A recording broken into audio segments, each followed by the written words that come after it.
Assalamualaikum warahmatullahi wabarakatuh. Perkenalkan, nama saya Aldias, mahasiswa PPG Prajabatan tahun 2022 LPTK Universitas Negeri Makassar. Berikut adalah kesimpulan dan refleksi saya mengenai topik 1, Perjalanan Pendidikan Nasional pada mata kuliah Filosofi Pendidikan Indonesia. Tuntunan dalam hidup tumbuhnya murid pada zaman kolonial, pembelajaran hanya sebatas menulis, membaca, dan menghitung.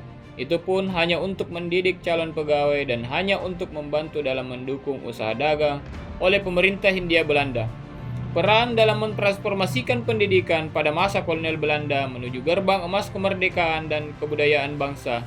Pemikiran Ki Hajar Dewantara mengenai pendidikan dan pengajaran merupakan usaha persiapan dan persediaan untuk segala kepentingan hidup manusia, baik dalam hidup bermasyarakat maupun hidup berbudaya, dalam arti yang seluas-luasnya. Selain itu, Ki Hajar Dewantara menjelaskan bahwa tujuan pendidikan yaitu yang ada pada anak-anak agar mereka dapat mencapai keselamatan dan kebahagiaan yang setinggi-tingginya, baik sebagai manusia maupun sebagai anggota masyarakat. Pendidikan diibaratkan sebagai tempat persamaan benih padi. Kualitas padi apapun jika ditempatkan atau diperlakukan dengan baik maka akan menghasilkan padi yang baik. Sejalan dengan pemikiran Ki Hajar Dewantara, gagasan Menteri Pendidikan dan Kebudayaan mengenai konsep Merdeka Belajar memiliki relevansi terkait terselenggaranya pendidikan saat ini di Indonesia. Esensi dari Merdeka Belajar yaitu kebiasaan berpikir yang ditunjukkan kepada siswa, yang diturunkan kepada siswa sehingga mendorong terbentuknya karakter jiwa merdeka. Nah, siswa dan guru dapat mengeksplorasi pengetahuan dan lingkungannya. Merdeka Belajar ini akan mendorong terbentuknya sikap kepedulian terhadap lingkungannya karena siswa belajar langsung di lapangan sehingga mendorong dirinya menjadi lebih percaya diri, terampil, dan mudah beradaptasi terhadap lingkungan masyarakat. Sikap-sikap tersebut penting untuk dikembangkan karena untuk menjadi manusia yang bermanfaat bagi lingkungannya dibutuhkan sikap kepedulian, terampil, dan adaptif.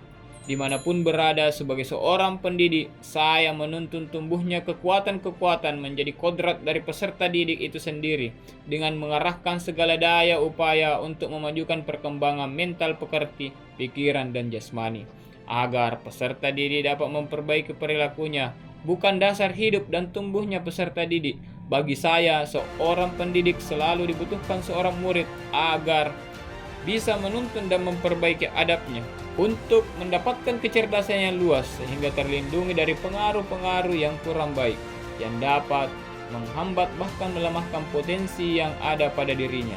Sebagai seorang pendidik, saya ingin membangun lingkungan belajar yang kondusif agar setiap peserta didik tumbuh dan berkembang sesuai dengan kodratnya.